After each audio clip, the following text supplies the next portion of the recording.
niebezpiecznie, stromo, szybko. W życiu nie jeździłem w takich warunkach. Każde warunki do jazdy po hardline będą dla mnie chillowe. Tak naprawdę na tym evencie zahaczyłem o cały komplet. Jeździliśmy tutaj po mega mokrym, teraz jeździmy po suchym. Jeździliśmy po wszystkich kamieniach, korzeniach, pionach. Nawet sam Red Bull Rampage już będzie o wiele mniej straszny dla mnie od tego momentu. Drugi dzień treningów miało nie padać, miało być już bardziej sucho, ale okazało się, że jak przyjechaliśmy, to jest jeszcze gorzej niż w poprzedni dzień.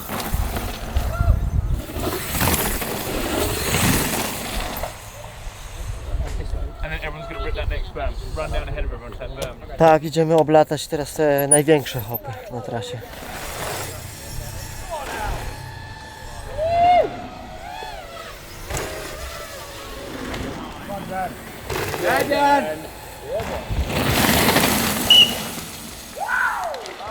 Wszystkie hopy tutaj są mega płaskie. Wybicia są turbo płaskie, na każdym wybiciu trzeba się mocno wybijać, żeby dolecieć. Hopy są długie, największa ma 90 stóp, czyli jakieś 27 metrów.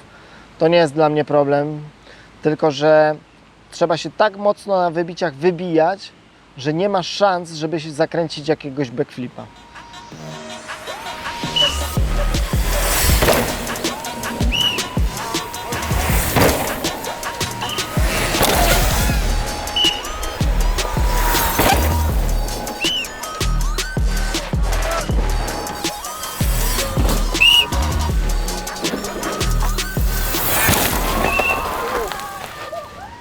Oprócz tego, że rozgrzaliśmy się na dolnej sekcji, którą już znałem, to pojechaliśmy na samą górę i okazało się, że tam jest walka z mega błotem.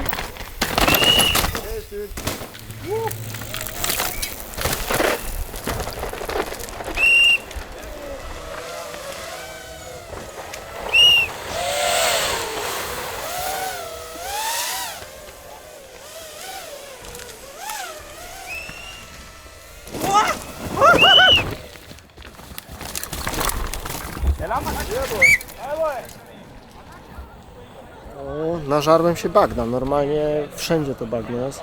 Leci. Rower tańczy. Ogólnie dobrze. Tutaj jest jeden drop, który na razie odpuszczę, bo nie pamiętam co jest za nim, a prędkość po nim jest masakryczna. Jest nadal mega mokro, ślisko. Dla mnie najtrudniejszą przeszkodą był drop, tam prawie na samej górze. Drop, gdzie wpadało się w szuta, gdzie było jeszcze bardziej pionowo. Ciężko tam było wyhamować, ciężko było zahamować, ciężko było zapanować nad rowerem. Wymyśliłem sobie, że tam pojadę lewą linią, bo downhillowcy powiedzieli, że ona jest szybsza, ale za każdym razem kończyło się na tym, że mój rower po prostu oddawał mi takie strzały, że nie potrafiłem zapanować nad tym.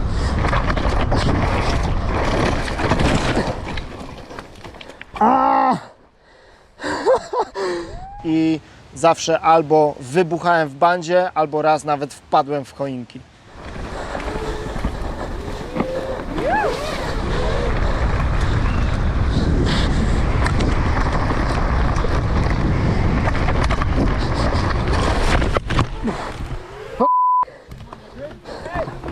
I'm good. I need to change the line.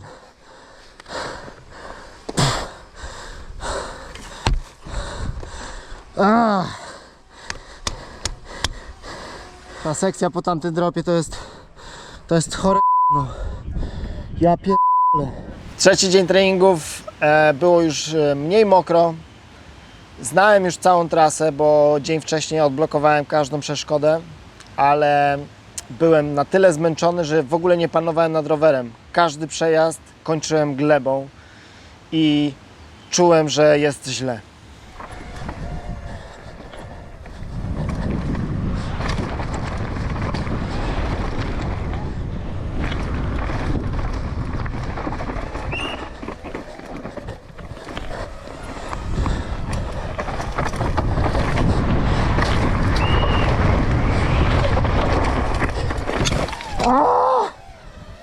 Wow!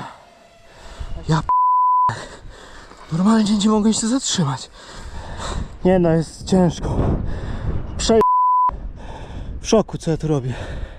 Co sprawia, że jest ta trasa tak trudna do przejechania. Według mnie najtrudniejsze jest to, że jest to kombinacja dużych hop, dużych dropów z mega technicznymi etapami tej trasy, gdzie masz kamienie, dziury, błoto, korzenie. Wszędzie jest stromo, wszędzie jest szybko. Mega się męczę na każdym etapie tej trasy i po jednej minucie już tak naprawdę wszystko mnie boli i przestaję panować nad rowerem.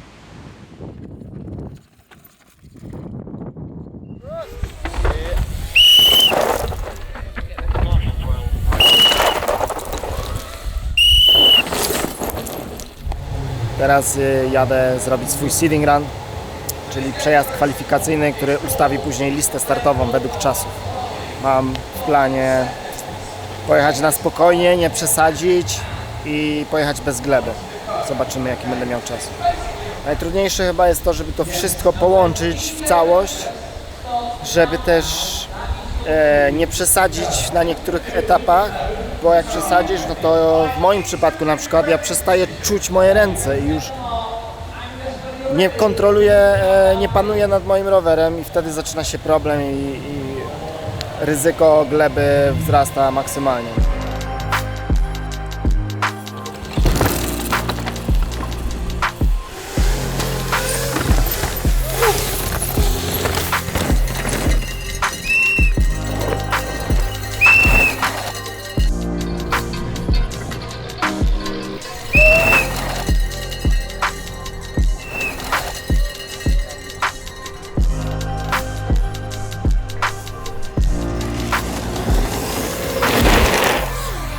For the first time, Simon Godziak from Poland. Copy. Yeah, good. Good to go. See ya. Przejdziemy teraz przez mój przejazd. Na początku wszystko szło dobrze. Czułem się elegancko na rowerze. Trochę zmieniłem linię na swój kwalifikacyjny przejazd, bo im bardziej było sucho, tym bardziej wszystko się zmieniało. Jechałem w miarę spokojnie, chciałem być szybki. Tutaj już się trochę podziało, bo wylądowałem mega ciężko, trochę mnie wyrzuciło z trasy, ale mogłem kontynuować dalej. Niestety tutaj już mnie dużo bardziej wyrzuciło, przez co skończyłem na glebie.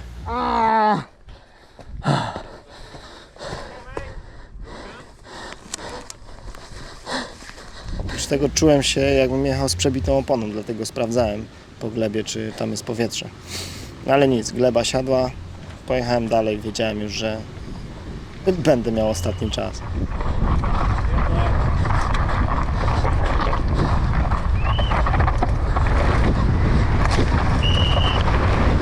Tutaj w tym momencie też prawie wypadłem, na szczęście udało mi się wrócić.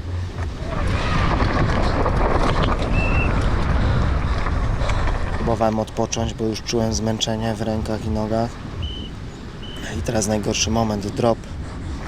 I w tym momencie ciężko jest w ogóle wyhamować. Trzymasz się roweru i lecisz.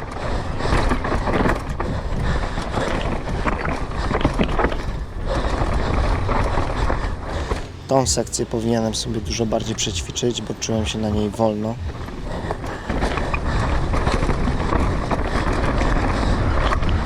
Na szczęście następnym etapem były hopy, gdzie mogłem sobie odpocząć. I w tym momencie właśnie odpoczywam. I teraz też.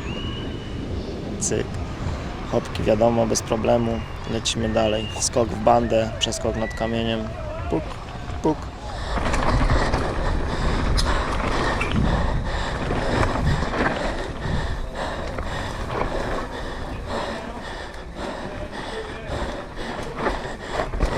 O, trochę mnie tu wyrzuciło w prawo.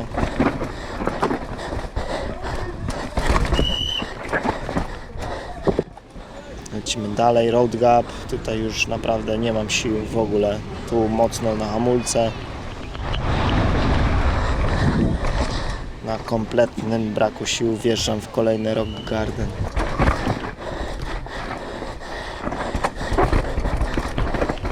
O właśnie. W tym momencie tak mnie wszystko piecze, że w ogóle nie mam siły. Lekko uderzyłem ręką o kamień, co skończyło się dyslokacją mojego barku.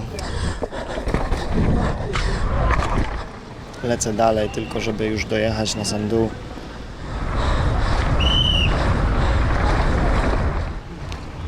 Mega uczucie dojechać na dół. Naprawdę satysfakcja na ogromnym poziomie. Sprawia, że warto.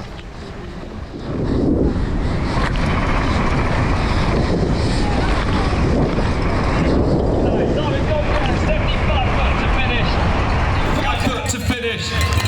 Goes across the line. A crash at the top, 17.3. It's Thomas Yanon leading here then at Matt Simmons. They make a bit of a return of World Cup racing. It's good to us. Thank you guys. You get, bro. Yeah, really. So cool. Yeah? Yeah. How was it? I felt have a flat tire in the beginning. Dobrze żarło, ale zdechło, bo wywaliło mnie tam z kamienia i poleciałem w bok, gleba. A później drugi raz mi się dzisiaj zdarzyła ta gleba w Rock Gardenie. Na samym dole już tam po prostu nie mam siły, a jest tam taki uskok naprzód mocno i po prostu nie daję rady się utrzymać. No i w tym momencie okazało się, że zakończyłem swój hardline. Po zakończeniu przejazdu zacząłem czuć ból w lewym barku, który nasilił się następnego poranka, więc zdecydowałem się w dzień finałów po prostu oglądać chłopaków, jak się ścigają. Jeżeli chcę tutaj wrócić w przyszłym roku, to naprawdę muszę się przyłożyć do treningów. Na pewno mógłbym się dużo lepiej przygotować do tego startu, według mnie. Musiałbym spędzić o wiele więcej dni w bike parkach. Zamiast trenowania na trasach etapami, wrzuciłbym treningi top to bottom za każdym razem, tak żeby zajeżdżać swoje ciało i żeby uczyć się tego, żeby podczas zjazdu na danej trasie umieć też odpoczywać i szanować swoją energię. Wracam stąd zadowolony z tego, co jeździłem, co zobaczyłem, czego się nauczyłem, ale też jak bardzo jestem zmotywowany do tego, żeby pracować nad swoimi downhillowymi skillsami. A oprócz tego zbliżamy się do 100 000 subów, więc zostawiajcie suba i wpadajcie znowu. Elo!